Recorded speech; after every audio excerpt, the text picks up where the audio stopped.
บ่แม่นหนึ่งเขียนบ่ฮึสระเอียดเดี๋ยวแม่เบิ่งก่อนสระอัวสระอัวสระโอเสือสระเอียดเขาเจ้าเขียนว่าคือกินไปบนมาน้ำเขาเจ้าเดี๋ยวแม่เบิ่งก่อนเขาเจ้าเขียนว่าคือเป็นลูกเขียนคือสระโอสระโอสระอาสระสระเอสระเอสระเอียดก่อนอันนี้บ่เขียนอีกนึงนะเขียนไหน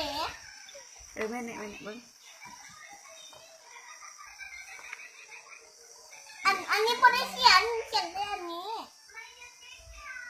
สระอัวก่อนแล้วถึงสระเอือตัวนี้ก่อนสระอัวสระอัวสระอัวสระอัวสระเอสระอันนั้นตัว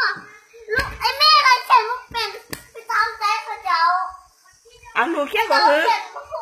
ลูกเขียนบ่ฮึกลูกเขียนไม่นั่นบ่ลูกอ่านเป็นครัวอ่านแล้วลูกมาลืบอันนี้หิมลูกเขียนบ่ฮึกนี่เขาจะอุ้มเสื้อเด็กก็เขียนอันนี้ก้อนเลยดิอันเขียนตัวนี้แล้วก็เขียนอันนี้แล้วจึงมาเขียนอันนี้อันลูกเขียนนี่นะสระนี่วะสระวะสระวะสระวะสระเอาสระโอใช่ปะ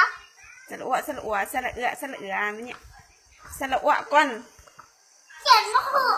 เขียนลูกเขียนบ่ฮึกเขาอันนี้เฮินเขียนฮึกนี่ดาสิลูกเขียนฮึกลักษณะมาไว้เขียนมาเขียนฮึกเราเขียนมาฮึกนั่นแหละ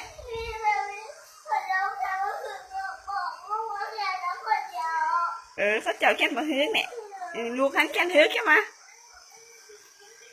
เขียนจะได้ตัวมาเบิ่งมาเขียนให้แม่มึงดูเขียนมาเอาเขียนอันนี้ก่อนทีหนึ่ง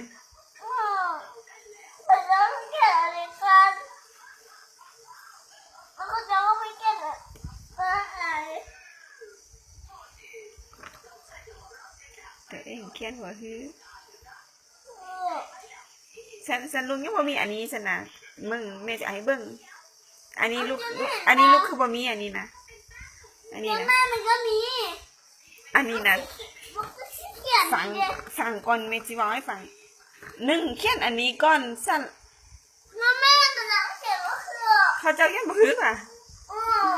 ไม่คู่ลูกซ่อนไปซีจะบอกโอ้แล้วคุณลุงต้องย้วนแล้วคุณลุงต้องย้วนนะฮันย้วนอันนี้ฮันมันมีสระบะเอื้อย้วน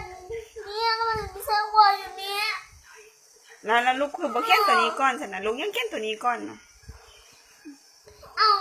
เดี๋ยวก็สระเอื้ออยู่นี้สระเอื้ออยู่นี้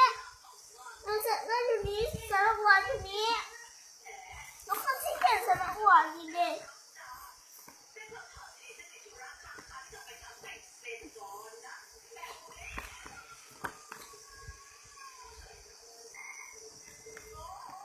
อีหนึ่งเขียนบ่ฮืออีแม่นะเขียนถูกนะคันลูกเขียนบ่ฮือก็แปลว่าบ่ฮือได้